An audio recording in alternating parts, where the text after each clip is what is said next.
ថ្ងៃនេះគឺខ្ញុំជាមួយនឹងប្រូរ៉ានប្រូរងមកធ្វើ challenge ទៀតហើយក្នុង challenge នៅផដែរគឺពួកខ្ញុំត្រូវតែរើកំភ្លើងតាមត្រប់តែប៉ុណ្ណោះហើយប្រូរ៉ាននិយាយថាបើណាគេចាញ់នឹងកើតជាមនុស្សសាបាបងប្អូនចង់ដឹងថាខ្ញុំបានឈ្នះប្រូរ៉ានប្រូរងអត់ទៅមើលវីដេអូទាំងអស់គ្នាដោយសារតែការចាំអាប់ត្រប់យូរពេកហ្នឹងប្រូម្នាក់នេះគឺបានសង្ងំធ្វើរឿងមួយនេះបាទឥឡូវនេះគឺពួកខ្ញុំកំពុងតែអាប់ត្រប់ហើយបងប្អូនទាំងអស់គ្នាបាទបន្ទាប់ពីអាប់កំភ្លើងរួចហ្នឹងខ្ញុំក៏បានកំភ្លើង AWM ហើយខ្ញុំក៏បាននឹងគ្នាទៅដល់រុកត្រប់ដើម្បីស៊ីបន្តឥឡូវនេះខ្ញុំបានដល់ត្រប់ទី2បងប្អូនកំពុងតែអាប់ត្រប់សុកៗហ្នឹងក៏មាន enemy មួយគេដាក់ម៉ាំងស៊ីពេគេយកស៊ីពេគេយក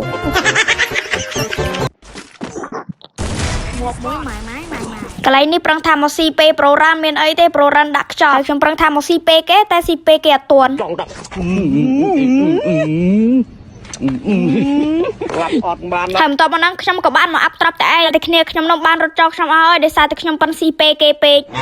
ហើយបងប្អូនកុំភ្លេចទៅជួយ follow account Pro King Thasi ផងបាទគាត់ថាបើសិនគាត់បាន follow ចំនួន 3k គាត់នឹងចែក account free file មួយដល់ free តែម្ដងបងប្អូនហើយបងប្អូនកុំភ្លេចចូល follow គាត់ម្នាក់មួយបងប្អូនខ្ញុំដាក់ឈ្មោះគាត់នៅក្រោម comment ហើយបន្តមកហ្នឹងគឺខ្ញុំបានរត់មកតាមគ្នាខ្ញុំដោយសារតែនៅកន្លែងហ្នឹងថាខ្លាចខ្មោចពេកបងប្អូនបាទហើយពងឆោតចុកសុកហ្នឹងក៏មានមនុស្សបាច់ឆ្នាំមួយមកបាញ់ខ្ញុំអញ្ចឹងថាគ្មានអីទេសេវាខ្ញុំ slow ក៏ថាសាហាវយកអីមិនញ៉ាំមិនទេសេវាខ្ញុំ slow ទេបើខ្ញុំដាក់ពេលនេះក្បៀកមាញ់សេវា99 No God please no ឥឡូវចាញ់ចប៉ាមកគឺថាខ្ញុំសាវ៉ាប្រយអូឆ្លងនឹងចាញ់គេយកចុងក្រោយហ្នឹងខ្ញុំក៏បានចាញ់គេហើយអ្នកដែលឈ្នះហ្នឹងគឺប្រូរ៉ាចប់ហើយឥឡូវគឺខ្ញុំក៏ជាមនុស្សសាវ៉ា7ថ្ងៃប្រយកប់សេរីយ